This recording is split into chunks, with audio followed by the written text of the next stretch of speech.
Welcome back, MTN Nets podcast. So the Nets are playing much better. You gotta love it.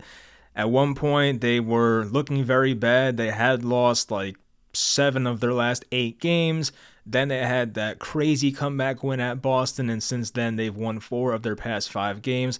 That, of course, was beating Boston, Charlotte, Houston, Minnesota, and now Denver today. Now, the game they lost was the game they rested everybody, pretty much everybody. I mean, Mikal played it for like 1 quarter, and some other starters played it for 1 quarter, but most of the team, most of the important pieces were out that game. I think DFS played as well.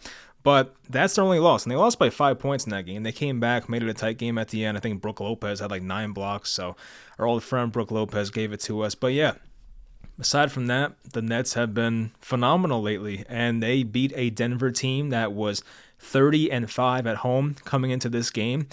And there was one point in the late second quarter where Denver was pulling away, and you told yourself, like, yeah, it was bound to happen. Denver's a much better team. They are the first seed in a tough Western Conference for a reason. But the Nets came out in the third quarter. I believe they outscored them. I'm not going to say I believe. I have the numbers in front of me. They outscored them 37-18 in the third quarter. So that pretty much did it right there. But in the fourth, the Nets were outscored by 9, but they had enough of a cushion to hold on to that lead. And a lot of guys played very well in this game. But before we get into that, overall, I mean, this team's very weird. Even when Kevin and Kyrie were here, this was a weird team where you didn't know what type of Nets team you were going to get night to night. And it kind of feels that way now, but they're starting to develop an identity. I do believe there was some stat out there that the last 5 games coming into this one, the Nets had the best NBA defensive rating over those last 5 games. So that's great news. You see the potential with this team on defense, and it's finally starting to come together. There were some very frustrating point totals given up recently when these guys first got here. I mean, they gave up 124 to the Knicks, they gave up 131 to Chicago, 129 to Atlanta, 118 to the Bucks, and then 142 versus the Knicks in that blowout loss they had at New York. But ever since then, it's been good defense, holding Boston to 105, Charlotte to 86, Houston to 96. Milwaukee did get 118 without Giannis, but once again, not a lot of starters played in that game. 123 against Minnesota, that was OT, and today was 120 versus Denver. So yeah, the defense is playing better. It hasn't been perfect. There's another level they can get to, of course, but it's been okay. It's definitely moving in the right direction, so I like what I see from the Nets there on that end. Anyway, so we'll talk about this game against Denver, a 122-120 victory. Big shots in this game from Joe Harris and Dorian Finney-Smith, who has finally figured out his jump shot with this team. He hit the big 3 against the Timberwolves.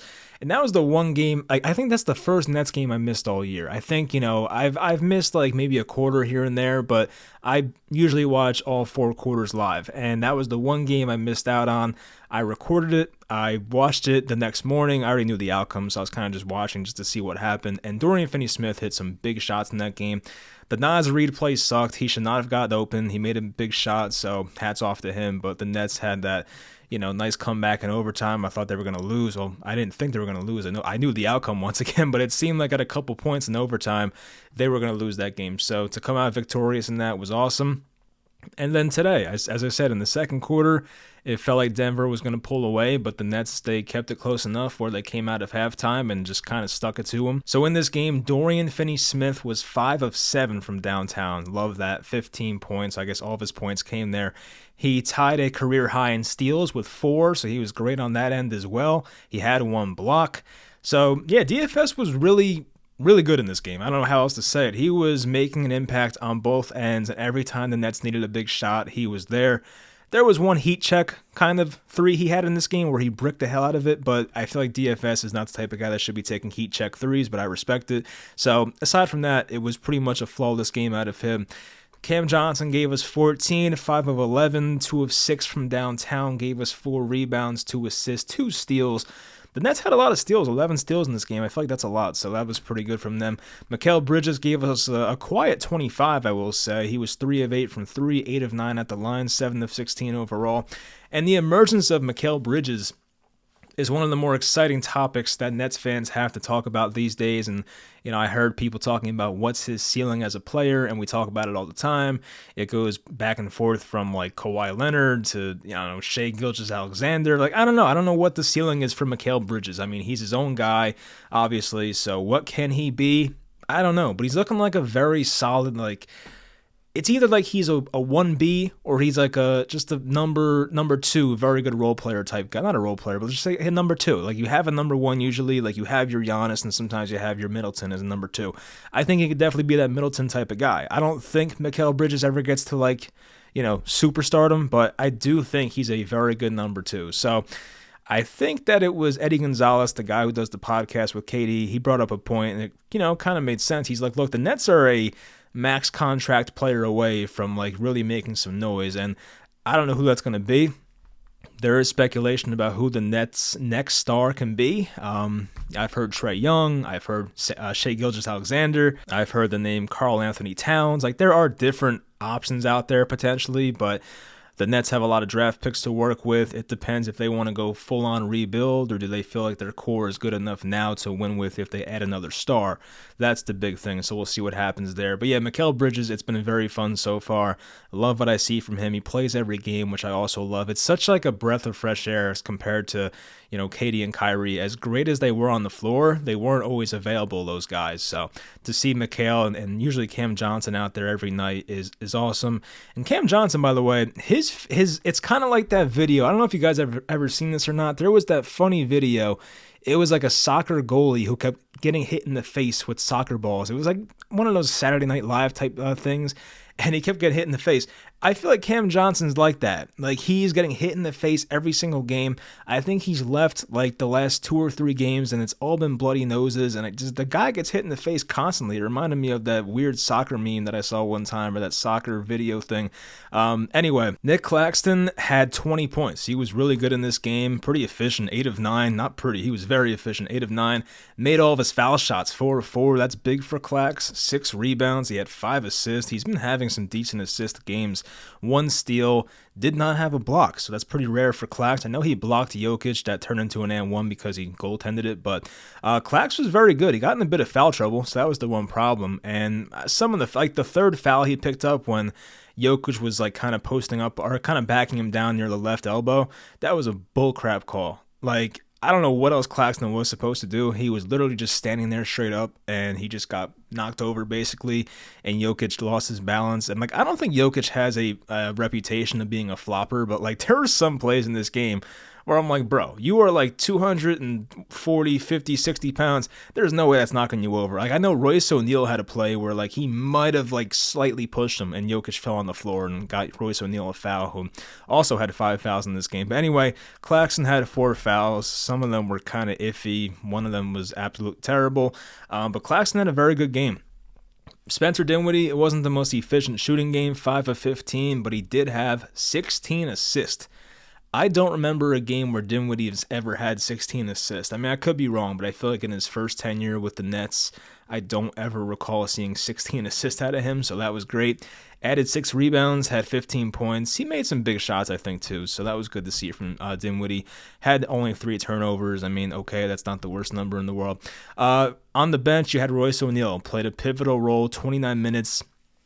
And it seemed like Jacque Vaughn figured this was not the game for Nerlens Noel. He went to Royce O'Neal as like the number 5 sometimes, and it kind of worked. I mean, the Nets got obliterated in the first half on the offensive boards. It got better in the second half, but for some reason, like, it's kind of ironic how you bring in the smaller Royce O'Neal, but then all of a sudden you're not getting out-rebounded as badly as you were in the first half. So I don't know why that happened or how it happened, but it kind of worked out there. So Royce O'Neal at the 5, I think it happened in the Timberwolves game. It's happened today. So that's something that Jacque Vaughn is not afraid to go to. It helps the spacing because you can play 5 out. All those guys can usually shoot the 3 ball. So Claxton, obviously not the best jump shooter, did make a jump shot in this game. I got to give him credit. Claxton did make a jump shot in this game, probably like a 15-footer from the left baseline. But yeah, that was a nice shot, but he's not a 3-point shooter, obviously. But Royce gave us 11 points. 3 of 7 from downtown, 6 rebounds, 4 assists. Royce, by the way, in the Timberwolves game was awesome. It might have been his best game of the year. Like, he was really good. He was like pushing the pace. He was kind of leading fast breaks by himself. He was awesome. I thought he was possibly his best game as a net. Joe Harris, 13 minutes, 3 of 6 from downtown, 9 points. He was a plus 15. Wow. So Joe Harris, we do kill him for his defense, and yeah, sometimes it's very bad. I think he had a steal in this game, didn't he? Or no? Am I wrong about that?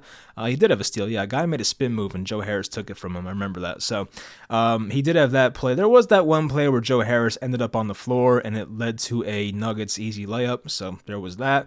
So you take the good and the bad with Joe Harris, but he had a good night for his standards, or a good afternoon. I think the game was at 3 o'clock for his standards. But Harris made some big three-pointers in the early fourth quarter. And it's funny, I said to my girlfriend, I'm like, why is Joe Harris in the game? Like, what does he do anymore? And then he knocks down 3 threes. I'm like, all right, I'll shut up. So Joe Harris, definitely a nice game in this one for him. Nerlens Noel didn't do much at all. 7 minutes, 0 of 2. Made a free throw. He had 1 steal and minus 11. So not the best game for Nerlens Noel.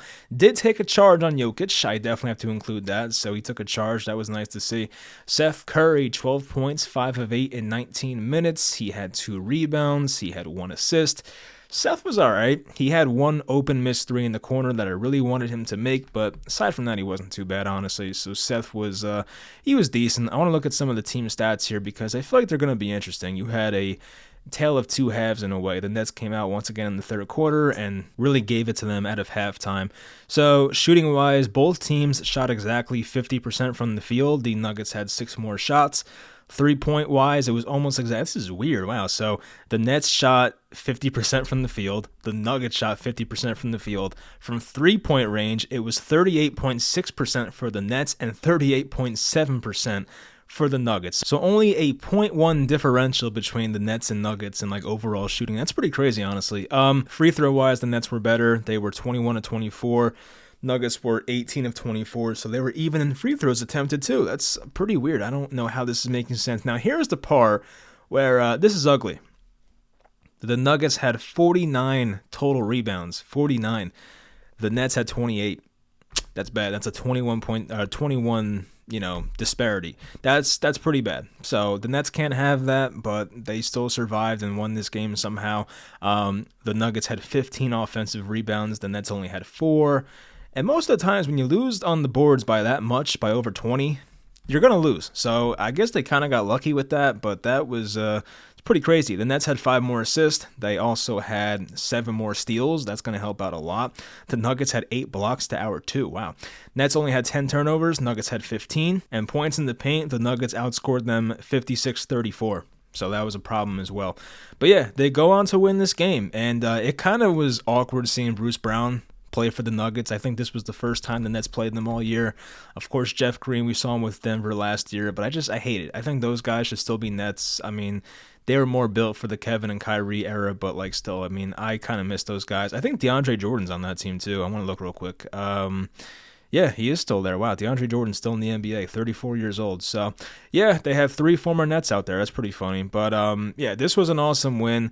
And standings-wise now, we knew coming into today that the Nets were ahead of the Knicks, or they were tied technically, but the Nets are now 39 and 29.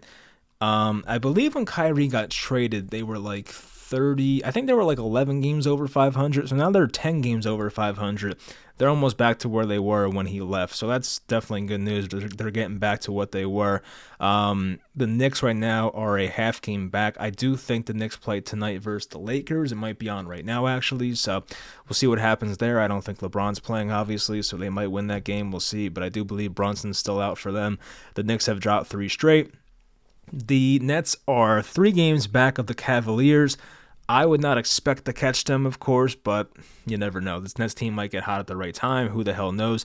The Heat lost last night. So the Nets right now are basically 4.5 games out of the play-in tournament, and that's great news. I don't want to be there, obviously. That's not where you want to be. Actually, no, they're 3.5 out. I'm sorry, I can't do math. But yeah, they're 3.5 out of the play-in tournament.